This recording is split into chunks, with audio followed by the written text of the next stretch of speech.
আজকে চলে এসেছি পূর্ণিমা মিত্র কিচেনে। আজকে আমরা রান্না করব লাউয়ের এই রেসিপি। বিনা মশলায় একটুখানি তেল দিয়ে আর এই বড়ি দিয়ে আমরা এই তরকারিটা রান্না করব। এত সুস্বাদু হয় যে বিনা মশলায় আর বিনা একটুখানি তেলে না খেলে আপনারা বুঝতে পারবেন না। আজকে আমি রান্না করছি, আপনারা এই ভিডিওটা দেখে অবশ্যই রান্না করে আমাকে কমেন্ট করে জানাবেন।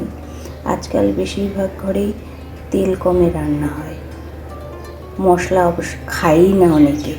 তারা অবশ্যই আমার এই ভিডিওটা দেখে তরকারিটা কেমন হলো কমেন্ট করে আমাকে জানাবেন, যে এইভাবে রান্না করলে এত সুস্বাদু হয়, আমাকে কমেন্ট করে জানাবেন।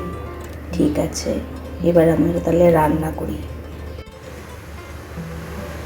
এই কড়াইয়ে তেল দিয়েছি একটুখানি, দেখতেই পাচ্ছেন কতটুকুনি তেল। বড়ি ভাজলে আর এর মধ্যে তেলই থাকবে না। দেখুন, এই যে আমি বড়িটা দিয়ে দিলাম। বড়িটা একটু লাল লাল করে ভেজে নেব।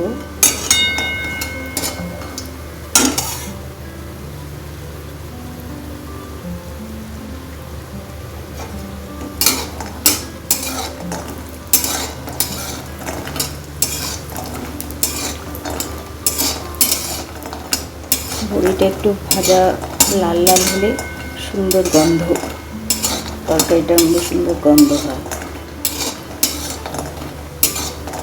যে বড়িটা ভেজে নিয়েছি, এবার বড়িটা আমি তুলে নিচ্ছি।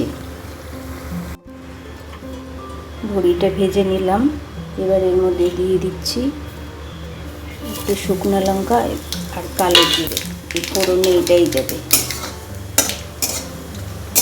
কতটুকু তেল দিলাম, এরপরে লাউটা দিয়ে দিচ্ছি।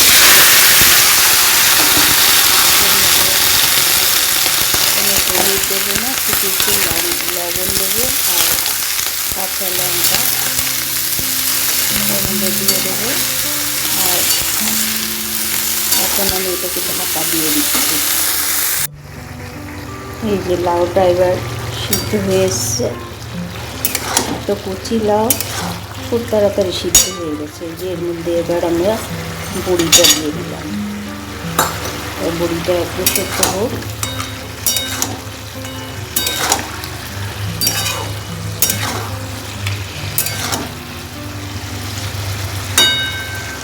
আমি একটু ঢাকা দিয়ে দিই। এই দেখুন, তরকারি আমার রেডি। কি সুন্দর তরকারি, দেখতেও যেমন সুন্দর তেমন খেতেও খুব ভালো হয়। এই তরকারিটাতে কিন্তু আমি হলুদ দিই না, কোনো মশলা নেই, কিছু নেই। আপনারা এইভাবে রান্না করে খাবেন। কেমন লাগলো একটু কমেন্ট করে জানিয়ে। ভালো লাগলেও কমেন্ট করবেন, খারাপ লাগলেও কমেন্ট করবেন। একটু লাইক শেয়ার করে দিলে আমার একটু সুবিধা হয়। সবাইকে ভিডিও দেখার জন্য সবাইকে ধন্যবাদ।